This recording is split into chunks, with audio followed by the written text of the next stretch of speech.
हर हर महादेव, हरे हरे कृष्णा। आज हम देवशयनी एकादशी के अवसर पर इसके महत्व और इसकी कथा पर चर्चा करते हैं। आषाढ़ माह के शुक्ल पक्ष की एकादशी को देवशयनी एकादशी कहा जाता है और हिंदू धर्म में इसका विशेष महत्व माना गया है। धर्मराज युधिष्ठिर ने एक बार भगवान श्री कृष्ण से कहा, हे केशव, आषाढ़ शुक्ल एकादशी का क्या नाम है?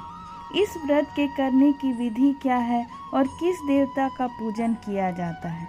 श्री कृष्ण कहने लगे कि हे युधिष्ठिर, जिस कथा को ब्रह्मा जी ने नारद जी से कहा था वही मैं तुमसे कहता हूँ। एक समय नारद जी ने ब्रह्मा जी से यही प्रश्न किया था। तब ब्रह्मा जी ने उत्तर दिया कि हे नारद, तुमने कलयुगी जीवों के उद्धार के लिए बहुत उत्तम प्रश्न किया है, क्योंकि देवशयनी एकादशी का व्रत सब व्रतों में उत्तम है। इस व्रत से समस्त पाप नष्ट हो जाते हैं और जो मनुष्य इस व्रत को नहीं करते वे नरकगामी होते हैं। इस व्रत को करने से भगवान विष्णु प्रसन्न होते हैं। इस एकादशी का नाम पद्मा है। अब मैं तुमसे एक पौराणिक कथा कहता हूँ, तुम मन लगाकर सुनो। सूर्य वंश में मंधाता नाम का एक चक्रवर्ती राजा हुआ, जो सत्यवादी और महान प्रतापी था। वह अपनी प्रजा का पुत्र की भांति पालन किया करता था। उसकी सारी प्रजा धन धान से भरपूर और सुखी थी। उसके राज्य में कभी अकाल नहीं पड़ता था। एक समय उस राजा के राज्य में 3 वर्ष तक वर्षा नहीं हुई और अकाल पड़ गया। प्रजा अन्न की कमी के कारण अत्यंत दुखी हो गई। अन्न के न होने के कारण प्रजा में यज्ञादि भी बंद हो गए। एक दिन प्रजा राजा के पास जाकर कहने लगी, हे राजा, सारी प्रजा त्राही त्राही पुकार रही है, क्योंकि समस्त विश्व की सृष्टि का कारण वर्षा है। वर्षा के अभाव से अकाल पड़ गया है और अकाल से प्रजा मर रही है। इसलिए हे राजन, कोई ऐसा उपाय बताओ जिससे प्रजा का कष्ट दूर हो। राजा मंधाता कहने लगे कि आप लोग ठीक कह रहे हैं। वर्षा से ही अन्न उत्पन्न होता है और आप लोग वर्षा न होने से अत्यंत दुखी हो गए हैं। मैं आप लोगों के दुखों को समझता हूँ। ऐसा कहकर राजा कुछ सेना के साथ लेकर वन की तरफ चल दिए। वह अनेक ऋषियों के आश्रम में भ्रमण करता हुआ अंत में ब्रह्मा जी के पुत्र अंगिरा ऋषि के आश्रम में पहुंच गए। वहां राजा ने घोड़े से उतरकर अंगिरा ऋषि को प्रणाम किया। मुनि ने राजा को आशीर्वाद देकर कुशल क्षेम के पश्चात उनसे आश्रम में आने का कारण पूछा। राजा ने हाथ जोड़कर विनीत भाव से कहा, हे भगवान, सब प्रकार के धर्म पालन करने पर भी मेरे राज्य में अकाल पड़ गया है। इससे प्रजा अत्यंत दुखी है।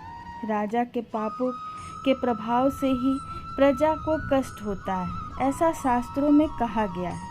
जब मैं धर्मानुसार राज्य करता हूँ तो मेरे राज्य में अकाल कैसे पड़ गया, इसके कारण का पता मुझे अभी तक नहीं चल सका।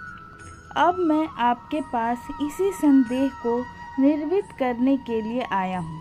कृपा करके मेरे इस संदेह को दूर कीजिए।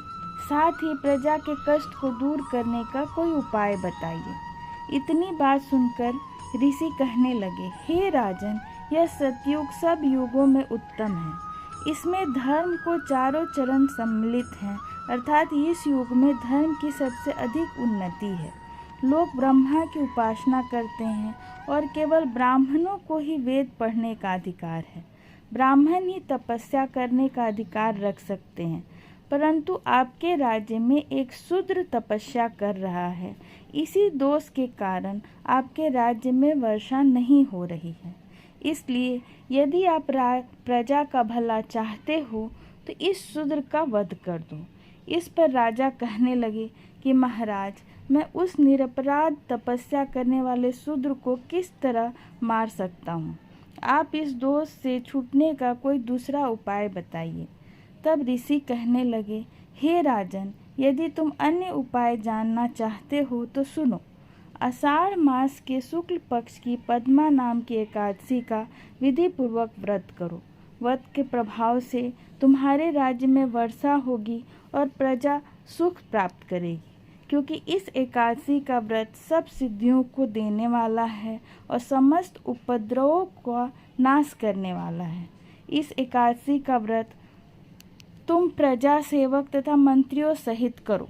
मुनि के इस वचन को सुनकर राजा अपने नगर को वापस आया और उसने विधि पूर्वक पद्मा एकादशी का व्रत किया। इस व्रत के प्रभाव से वर्षा हुई और प्रजा को सुख पहुंचा। अतः इस मास की एकादशी का व्रत सब मनुष्यों को करना चाहिए। यह व्रत इस लोक में भोग और प्रलोक में मुक्ति को देने वाला है। इस कथा को पढ़ने और सुनने से मनुष्य के समस्त पाप का नाश हो जाता है और सब पापों का अंत होता है। ओम जय लक्ष्मीपतये नमः।